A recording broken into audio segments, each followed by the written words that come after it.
Good morning students, I am Diya Parmar. So today we are going to study the chapter number 1 of mathematics class 10th, that is the real numbers. So real numbers ऐसा नहीं है कि वो बहुत hard हो जाएगा, तो starting है तो हमारा जो चैप्टर है, जितने भी चैप्टर्स है 10th में वो सारे के सारे इजी है, पर उसका जो सीक्वेंस है तो अगर हम सीक्वेंस के हिसाब से उसे पढ़ेंगे तो विच इज गुड कि real numbers, polynomials, linear equations, it is very easy for us to understand, right? So today we are going to study about the real numbers chapter number 1. तो उससे पहले रियल नंबर स्टार्ट करने से पहले हम थोड़ा सा कंसेप्ट, बेसिक कंसेप्ट्स पढ़ लेते हैं जो आपको पता ही है, राइट? तो फर्स्ट बेसिक कंसेप्ट है हमारा natural numbers, right? So natural numbers, the numbers which starts from 1 up to infinity. ऐसे नंबर्स जो 1 से स्टार्ट होते हैं up to infinity, they are the natural numbers and they are denoted by n. Okay, so they are denoted by n. Next is whole numbers, the numbers which starts from 0 up to infinity. The numbers which starts from 0 up to infinity are the whole numbers and they are denoted by the capital W. And third one is integers. So the numbers, integers, so numbers which includes positive number, negative number and 0 are the integers. So positive number, negative 0 and the negative numbers. So here integers are denoted by the capital Z. The basic of the numbers, right? जो हमने हमारे childhood में पढ़ा था, counting of numbers. So basic, natural number, whole number, integers. Natural number which starts from 1 up to infinity. The whole numbers which starts from 0 up to infinity and the integers. So integers includes both, all the numbers, that is positive numbers, negative numbers and 0, right? और एक number है हमारे पास decimal numbers. Decimals मतलब 0.36, 1.35, that is point वाले numbers. और point हम कितने भी डिजिट के बाद हम उसको पॉइंट को ऐड कर सकते हैं, ठीक है? सो इतने हमारे बेसिक नंबर्स है. अगर ये बेसिक नंबर्स हमें क्लियर होंगे तो रियल नंबर्स को समझना हमारे लिए उतना हार्ड नहीं होगा, ठीक है? तो स्टार्ट करते हैं हम हमारे रियल नंबर्स.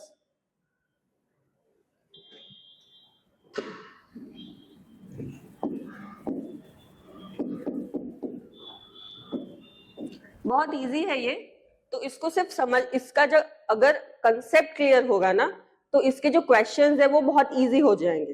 तो हमने रियल नंबर्स को थोड़ा सा क्लासिफाई किया है दो नंबर्स में. एक तो rational numbers and irrational numbers. कैसे numbers?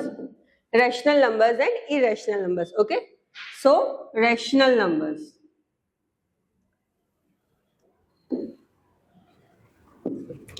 the numbers which can be expressed in the numbers which can be expressed or represented in p by q form. ऐसे नंबर्स जिनको हम p by q फॉर्म और the fraction form में properly represent कर सकते हैं, तो वो कैसे नंबर्स हो जाएंगे? Rational numbers. पर उसके लिए भी एक टर्म्स एंड कंडीशन अप्लाई होती है कि ये जो p एंड q है, हमारे जो p एंड q है वो क्या है? इंटीजर्स. क्या है? p and q are integers. Integers मतलब all the numbers, positive number, negative number and 0, ये सारे नंबर्स इसमें इंक्लूड हो जाएंगे, ठीक है? और एक टर्म एंड कंडीशन अप्लाई, जिसे हम बोल सकते हैं कि q is not equals to 0. ये बहुत ही इंपॉर्टेंट टर्म एंड कंडीशन है हमारे लिए. जो q है वो 0 से इक्वल नहीं होना चाहिए. q कहाँ पे है? डिनोमिनेटर में है. अगर डिनोमिनेटर ही हमारा 0 हो जाएगा तो वो जो पूरा नंबर है वो क्या हो जाएगा? नॉट डिफाइन हो जाएगा, राइट? तो नंबर नॉट डिफाइन हो जाएगा तो नंबर का हमारे लिए कोई भी इंपॉर्टेंस नहीं रहेगा. ओके, सो अगर हमें रैशनल नंबर को समझना है तो रैशनल नंबर की ये डेफिनेशन है. फर्स्ट क्या होगा उसमें? The numbers which can be expressed. ऐसे नंबर्स जिनको हम प्रॉपर्ली एक्सप्रेस कर सकते हैं या फिर रिप्रेजेंट कर सकते हैं. कौन से फॉर्म में? p by q form, or we can say that the fraction form. So the numbers which can be expressed in p by q form where p and q कैसे है हमारे इंटीजर्स मतलब कि सारे नंबर्स इंक्लूडेड हो जाएंगे, positive number, negative number and zero, right. And the last important term and condition या फिर कंडीशन अप्लाइड बोल सकते हैं कि q is not equals to zero. q कहाँ पे है बेटा? डिनोमिनेटर में है. अगर डिनोमिनेटर जीरो हो जाएगा तो वो नंबर्स का वो जो नंबर है, जो गिवन नंबर होगा वो कैसा हो जाएगा? नॉट डिफाइन हो जाएगा, राइट. तो नंबर अगर नॉट डिफाइन हो जाएगा तो क्या होगा? जो नॉट डिफाइन हो जाएगा तो उसका जो इंपॉर्टेंस है वो हमारे लिए खत्म हो जाएगा, ठीक है. So this is the rational number. अब we are moving forward to irrational number. Opposite of rational number मतलब ऐसे numbers, the numbers which cannot be expressed, ऐसे number cannot be expressed or represented in p by q form. ऐसे numbers जिनको हम p by q form में represent ही नहीं कर सकते, राइट. ऐसे नंबर्स जिनको हम p by q फॉर्म में रिप्रेजेंट ही नहीं कर सकते तो वो कैसे हो जाएंगे हमारे? Irrational numbers. कैसे नंबर्स हो जाएंगे? Irrational numbers. The numbers which cannot be expressed in p by q form or the fraction form, they are known as the irrational number. तो आगे मुझे where p and q are the integers, q is not equals to zero, वो सारी चीजें यहाँ पे लिखने की या फिर अंडरस्टैंड करने की जरूरत नहीं है. p by q फॉर्म में अगर उसको रिप्रेजेंट ही नहीं कर सकते तो बाकी की जो कंडीशंस है वो इस पर अप्लाई नहीं हो सकती है, राइट. अगर हम उसके एग्जाम्पल्स के समझे, इरेशनल नंबर्स को एग्जाम्पल से समझेंगे ना तो इरेशनल नंबर्स का जो कंसेप्ट है वो इजीली अंडरस्टैंड हो जाएगा. सो पाई, ठीक है. अब पाई की वैल्यू हम सबको पता है कि पाई की दो वैल्यूज है, एक तो 22/7 और 3.14. आप मुझे बोलोगे कि मैम 22/7 और 3.14 तो दोनों हमारे रैशनल नंबर्स है, बट नहीं, ये हमारे कन्वीनियंस के लिए हमने 22/7 यूज किया है क्योंकि हमें पाई की वैल्यू से बहुत सारे एग्जाम्पल सॉल्व करने होते हैं. और ये जो 3.14 है वो कैसा नंबर है? जब भी हम इसका डेसिमल एक्सपेंशन करेंगे, किसका डेसिमल एक्सपेंशन करेंगे? 22/7 का जब हम डेसिमल एक्सपेंशन करेंगे और डिवीजन करेंगे तब ये जो 3.14 वैल्यू है वो कैसी आएगी? नॉन टर्मिनेटिंग आएगी. कैसी आएगी? Non terminating, non recurring. 9th standard में पढ़ा था ना फर्स्ट चैप्टर में, non terminating, non recurring, right. तो non terminating, non recurring in the sense कि जब भी 22/7 का जब हम डेसिमल एक्सपांशन करेंगे, क्या करेंगे बेटा? डेसिमल एक्सपांशन करेंगे. तो डेसिमल एक्सपांशन करने के बाद जो नंबर है, जो रिमाइंडर होगा, जो क्वेश्चन और रिमाइंडर होगा वो जीरो नहीं आएगा. तो वो कैसा नंबर हो जाएगा? Non terminating. कैसा नंबर हो जाएगा? Non terminating, right. और जो क्वेश्चन रहेगा हमारा, उसकी जो हमारा जो क्वेश्चन रहेगा उसमें क्या होगा? स्पेसिफिक पैटर्न फॉर्म नहीं होगी. स्पेसिफिक पैटर्न फॉर्म नहीं होगी उसका मतलब क्या है कि मेरा लेट्स टेक क्वेश्चन जो है कुछ ऐसा है 3.141414. तो यहाँ पे देखो यू कैन सी दैट यहाँ पे एक स्पेसिफिक पैटर्न फॉर्म हो रही है 141414 एंड 14, राइट. पर जब हम 22/7 अगर हम पाई के बारे में समझे तो 22/7 है, जब उसका डेसिमल एक्सपांशन होगा और जो आंसर होगा, रिमाइंडर होगा, तो वो जीरो नहीं आएगा. Then the number will be the non terminating. और जो क्वेश्चन है हमारा, क्या है? क्वेश्चन. तो जो वो क्वेश्चन है वो प्रॉपर रिकरिंग फॉर्म में नहीं आएगा, मतलब कि क्या होगा? Non recurring. वो क्या हो जाएगा? Non recurring. So that's why our pi is irrational number. क्यों? क्लियर? हमें पता है कि पाई की दो वैल्यूज है 22/7 और 3.14. 3.14 को भी हम फ्रैक्शन के फॉर्म में या फिर p by q फॉर्म में लिख सकते हैं, that is 314/100 decimal to fraction. But जब हम ये नंबर का डेसिमल एक्सपांशन करेंगे, डेसिमल एक्सपांशन करने पर हमारे जो नंबर्स मिलेंगे वो कैसे मिले? हमारा जो नंबर मिलेगा, हमें जो कंसेप्ट मिलेगा नंबर का, वो कैसा मिलेगा कि 22/7 जो है वो नॉन टर्मिनेटिंग है. Non terminating in the sense कि जो रिमाइंडर है आफ्टर डेसिमल एक्सपांशन, जो रिमाइंडर है दैट इज द आंसर, वो हमें जीरो नहीं मिलेगा. ओके. और जो हमारा क्वेश्चन है वो नॉन रिकरिंग होगा. नॉन रिकरिंग मतलब यहाँ पे मैंने लिखा है कि यहाँ पे जो स्पेसिफिक पैटर्न है वो यहाँ पे वो पैटर्न फॉलो नहीं होगी. ओके, क्लियर इतना? और बाकी कौन कौन से नंबर्स हम ले सकते हैं कि जो सॉरी कौन कौन से नंबर्स हम ले सकते हैं कि वो इरेशनल में आए? तो सारे के सारे, √2, √3, √5। अब आप मुझे बोलोगे कि मैम √4 तो है नहीं, क्यों √4 नहीं? अगर हम लिखे लेट से कि √4 मैंने लिखा, चलो लिखा हमने √4, अब तो √4 तो, पर √4 जो है उसमें से अगर हम 4 का स्क्वायर रूट निकालेंगे तो हमें क्या मिलेगा? 2। मतलब कि जितने भी नंबर्स परफेक्ट स्क्वायर है वो क्या हो जाएंगे? Rational numbers. क्या हो जाएंगे? Rational numbers. वो इरेशनल नंबर्स की कैटेगरी में इंक्लूड नहीं हो सकते हैं। अगर मैं यहाँ पे लिखूं कि √15, yes, it is a irrational number. Why? Because 15 is not a perfect square. तो ये irrational की कैटेगरी में आ सकता है। बहुत सारे ऐसे नंबर्स है, पर ध्यान हमें ऐसे रखना है कि कैसे नंबर्स आएंगे irrational के फॉर्म में, कि ऐसे नंबर्स जिसका परफेक्ट स्क्वायर नहीं होगा। Perfect square in the sense कि कोई भी एक नंबर को 2 टाइम्स मल्टीप्लाई करो। दैट इज कौन कौन से हमारे परफेक्ट स्क्वायर होंगे? 4, 3 3 are 9, 4 4 are 16, 5 5 are 25, 6 6 are 36, right? तो ये सारे क्या है बेटा? हमारे परफेक्ट स्क्वायर है। परफेक्ट स्क्वायर मतलब परफेक्ट स्क्वायर। तो ये जो सारे नंबर्स है वो इरेशनल के फॉर्म में इंक्लूडेड नहीं हो सकते हैं, राइट? ये सारे कैसे नंबर्स हो जाएंगे? रैशनल नंबर्स में हम उसको कैटेगराइज कर सकते हैं। डन? सो हमने अभी तक कितना किया? कितना हमने थोड़े कंसेप्ट जो समझे उसको थोड़ा सा रिवीजन कर लेते हैं, उसके बाद हम आगे बढ़ते हैं। तो रियल नंबर्स है, तो रियल नंबर्स से पहले हमने बेसिक पढ़ा था जो हमें पता ही है, राइट? कौन सा बेसिक पढ़ा था हमने? First is natural numbers, the numbers which starts from 1 up to infinity. Next is whole numbers, the numbers which starts from 0 up to infinity. Integers, the numbers which includes positive number, negative number and 0, and the decimals और the point वाले numbers जिसे हम बोलते हैं, right? तो ये था हमारा थोड़ा सा बेसिक सा। उसके बाद हमने रियल नंबर्स को कैटेगराइज किया है। क्या किया है? रियल नंबर्स को कैटेगराइज किया है। रियल नंबर्स को कौन से फॉर्म में हमने कैटेगराइज किया है? देखो, rational numbers and irrational numbers. Okay, कौन से फॉर्म में कैटेगराइज किया है बेटा? Rational and irrational.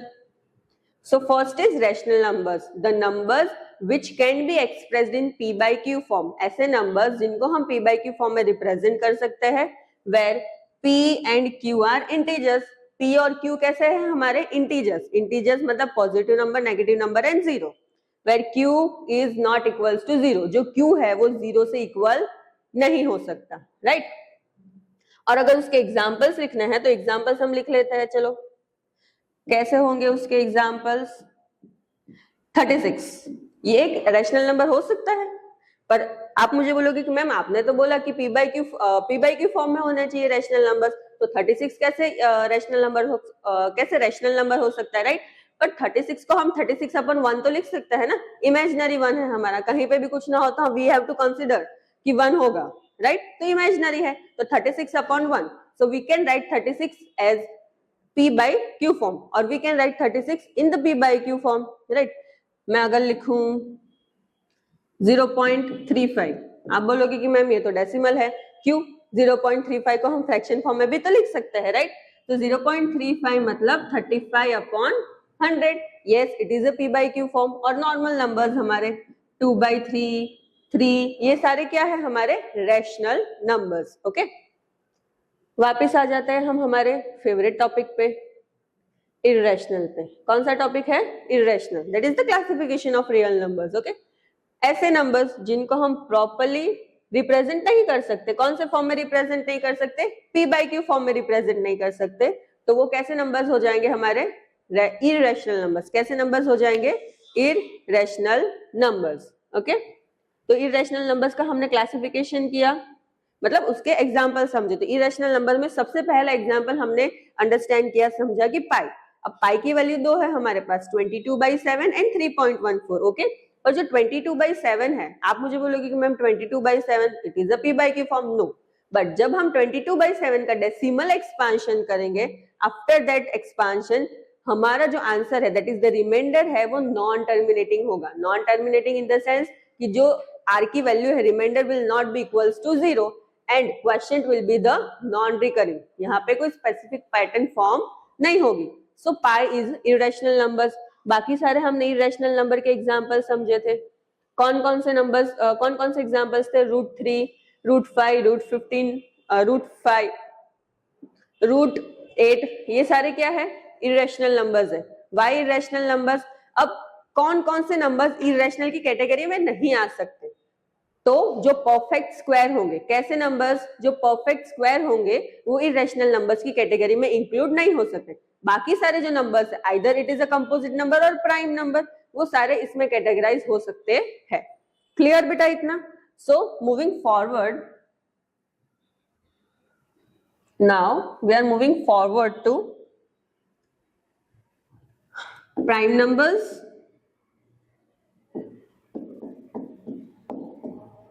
and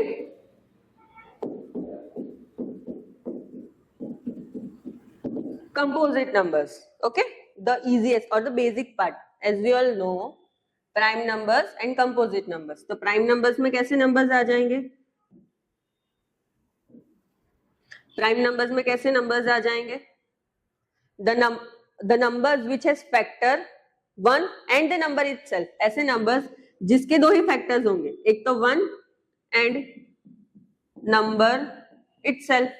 तो ऐसे कौन कौन से हमारे नंबर्स है जो प्राइम नंबर की कैटेगरी में आ सकते हैं?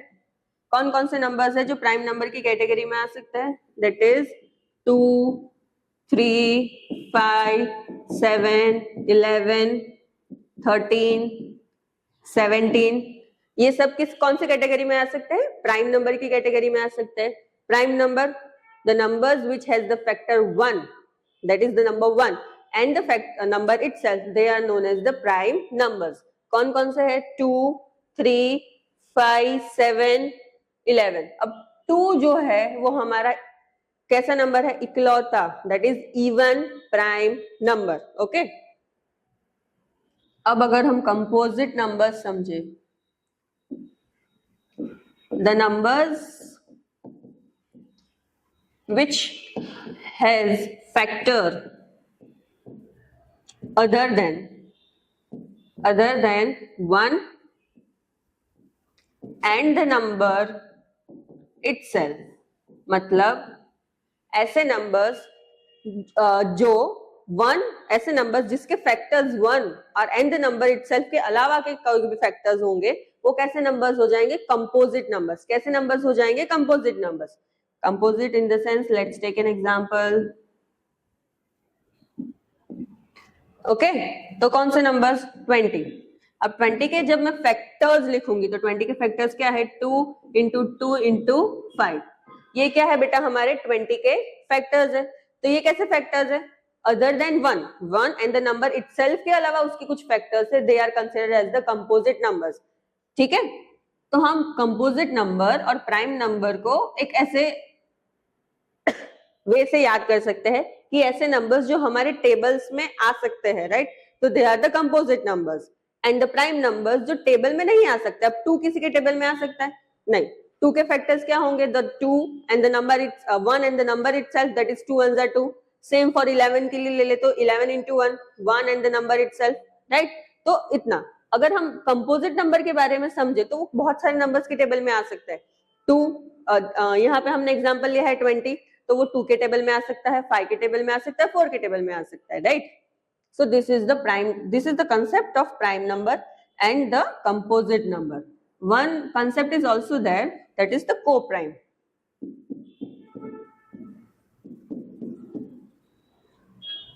Co मतलब साथ में, prime मतलब prime numbers. So यहाँ पे पैर बनेगी. कैसी पैर बनेगी नंबर्स की? ठीक है, कैसे पैर बनेगी देखते हैं. ऐसे नंबर्स जिनका कॉमन फैक्टर, को-प्राइम नंबर मतलब pair of numbers which has common factor 1, other than 1, कोई भी उसके फैक्टर्स नहीं हो सकते, तो वो कैसे हो जाएंगे? कॉमन. वो कैसे नंबर्स हो जाएंगे? को-प्राइम हो जाएंगे, राइट?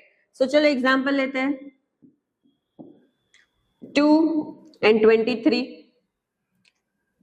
2 is equals to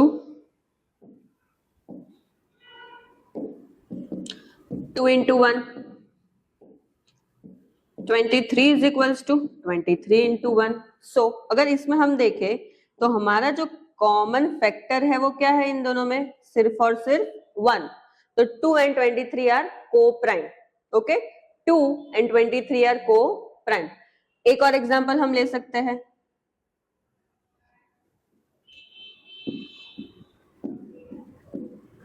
कौन सा एग्जांपल ले सकते हैं, एक 2 और आप बोलोगे कि मैम 2 तो सब में आ जाता है, तो चलो हम ले लेते हैं 5। और दूसरा कौन सा नंबर ले सकते हैं, 12, 5 and 12। सो 5 के कौन से फैक्टर्स होंगे बेटा, 5 into 1। ओके, और 12 के कौन से फैक्टर्स होंगे, 2 सॉरी इंटू 2 into 3, राइट। अब 5 और 12 को प्राइम y, अगर कुछ नहीं है तो 1 तो कंसीडर हो ही सकता है ना, इमेजिनरी 1 जैसे मैंने बताया। तो 1 और 1, तो 5 और 12 में कॉमन फैक्टर क्या है हमारा, 1। तो 5 and 12 will be considered as the pair of co-prime numbers, right? Clear? Done? So हमने तीन कंसेप्ट समझे, that is prime number and the composite number, right? 3 concepts थे, prime number, composite number and the को prime. Prime number मतलब ऐसे numbers जिनके factors क्या होंगे, the number 1 and the number itself. And composite numbers कैसे numbers होंगे कि ऐसे नंबर्स जिसके factors other than 1 and the number itself होंगे।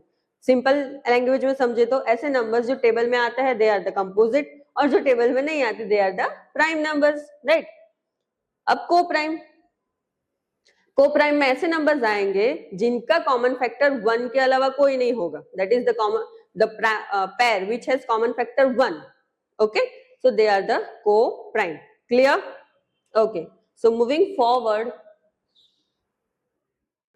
to LCM and HCF, to HCF and LCM, that is the highest common factor and lowest common multiple। ठीक है, highest common factor and the lowest common multiple. इन दोनों को समझने पहले से है ना, हम एक थ्योरम समझते हैं which is the important theorem. It can be asked in exam for 1 mark, right. So let's start with our theorem.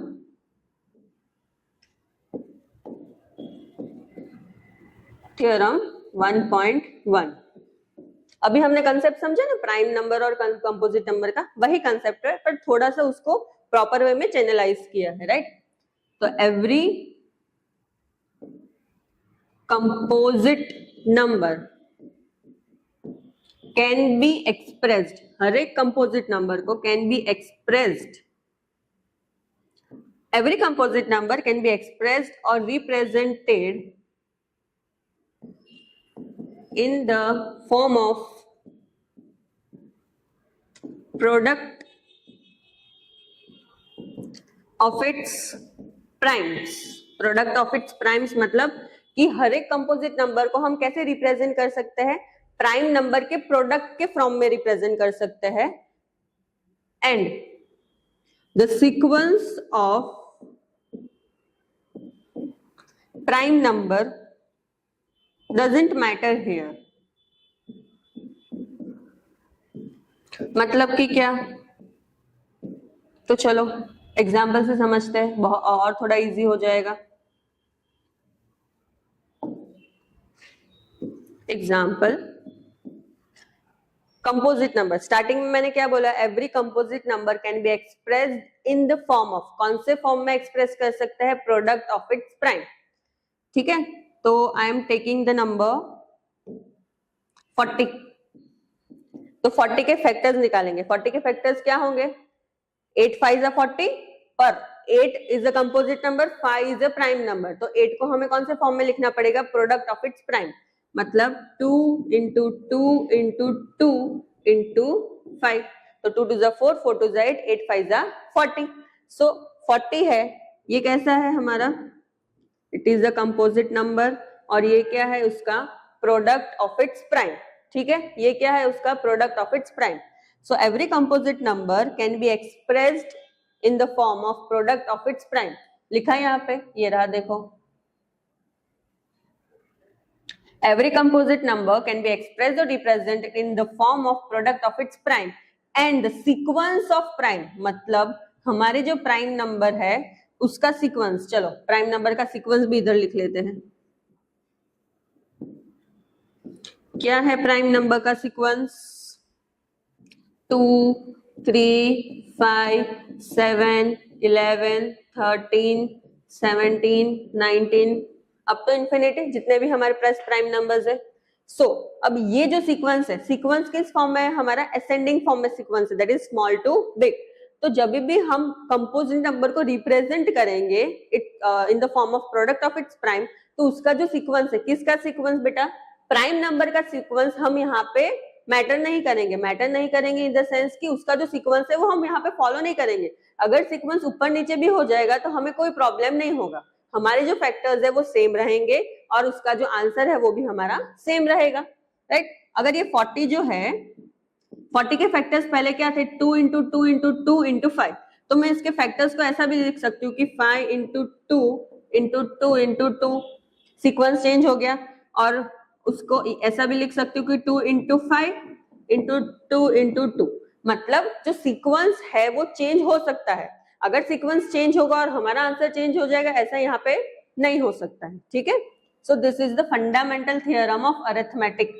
ये कौन सा थियरम है हमारा? Fundamental theorem of arithmetic. Fundamental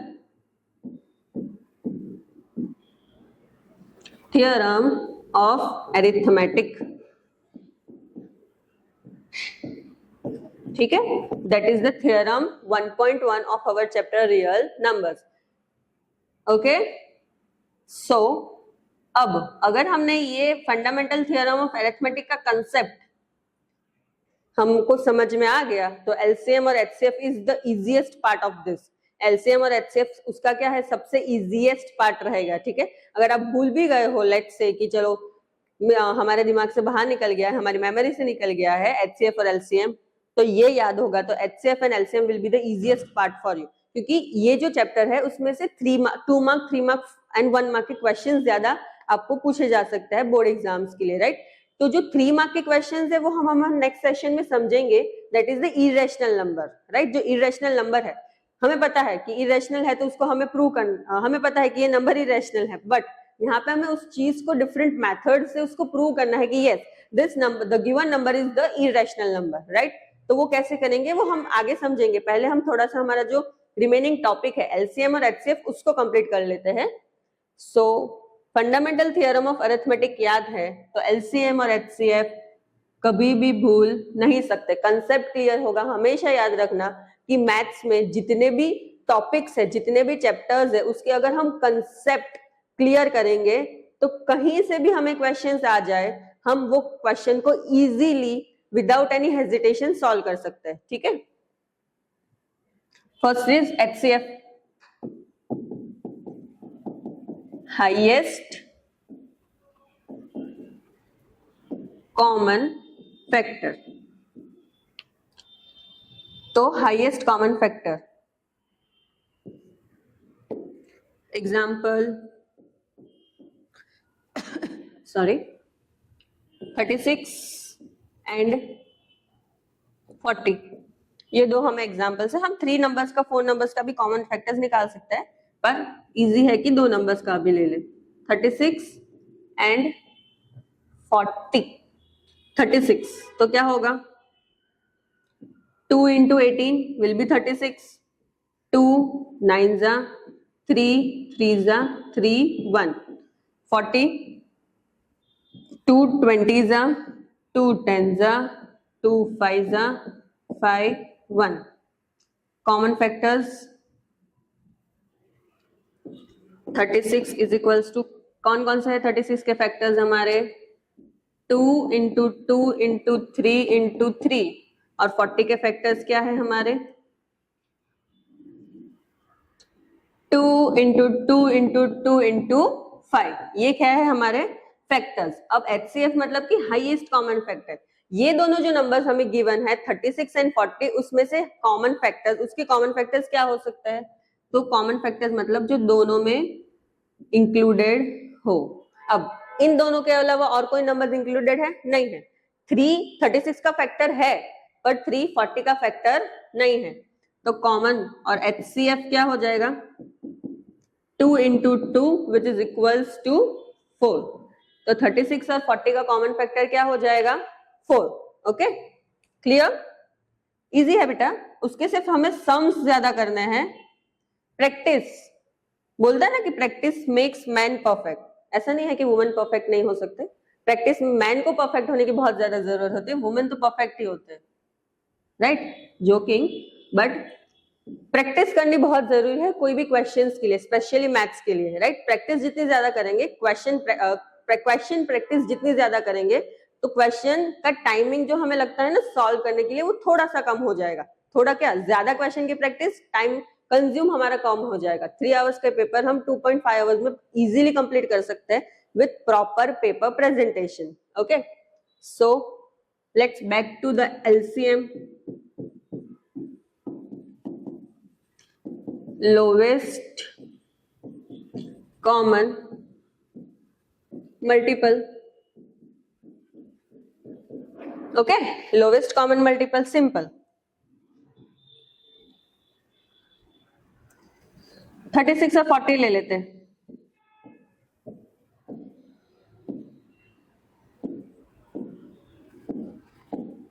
okay, 36 दोनों नंबर्स कैसे हैं हमारे?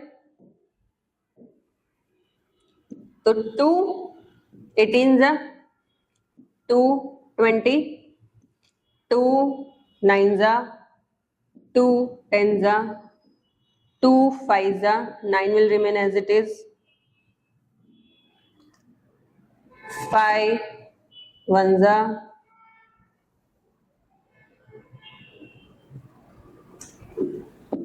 3 3 जा and 3 1 1। So LCM of, और LCM of our number is, क्या है हमारा LCM? 2 into 2 into 5 into 3 into 2। ठीक है, क्या होगा हमारा LCM? So 2 5 जा 10, 10 3 जा 30, 33 जा 90, 92 जा 180। So LCM, that is the lowest common multiple, क्या हो जाएगा? 36 एंड 40।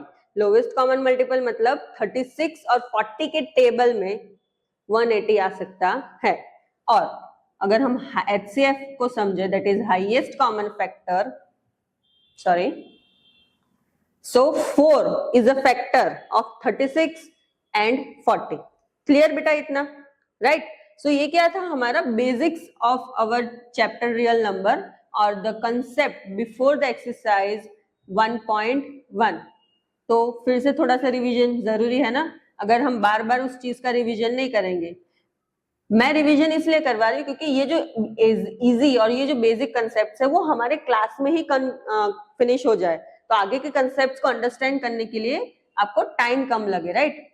तो स्टार्ट कहाँ से किया था? चैप्टर का नाम क्या है हमारा? रियल नंबर्स, मतलब असली नंबर्स। ऐसा नहीं बोल भी सकते हैं, पर real number is much better to से। Okay, so real numbers starting कहां से किया था हमने उसका?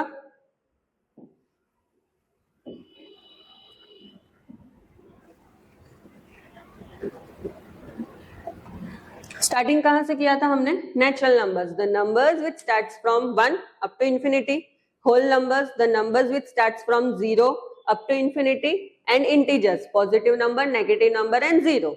ओके, उसके बाद हम आ गए थे हमारे मेन टॉपिक पे, that is the real numbers, rational numbers, the numbers which can be expressed in p by q form। rational number को याद रखने के लिए 3 points याद रखो। p by q form representation, p and q are the integers, q is not equals to 0। okay, ये they are the rational numbers। उसके examples 36, 0.35, 2/3। अब आ जाएंगे हम हमारे इरेशनल नंबर पे।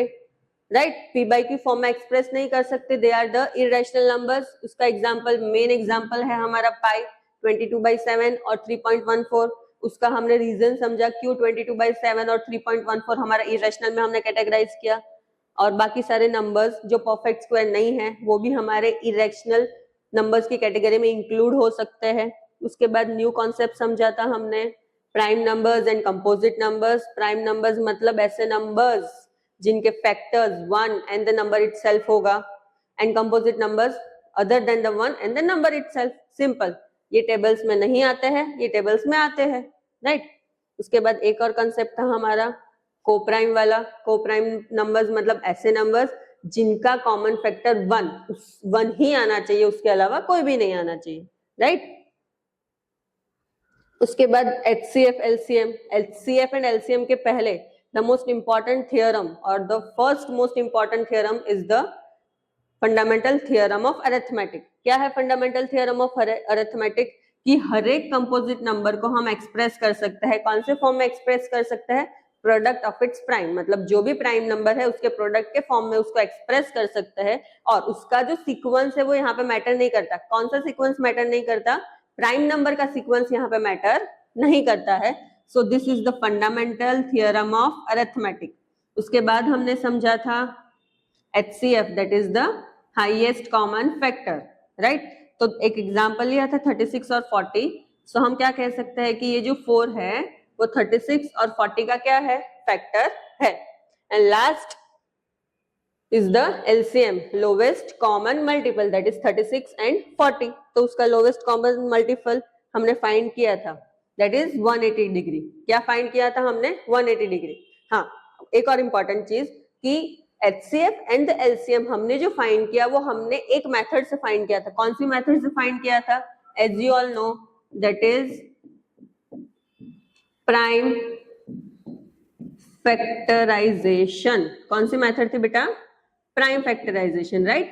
तो हमेशा हमें ये जो HCF और LCM है वो कौन सी मेथड से हमें फाइंड करना होगा? प्राइम फैक्टराइजेशन की मेथड से। क्लियर? सो ये थे आज के हमारे टॉपिक्स, बेसिक टॉपिक्स थे। इसकी अंडरस्टैंडिंग बहुत अच्छे से क्लियर होगी तो आगे के सम्स भी बहुत इजी है।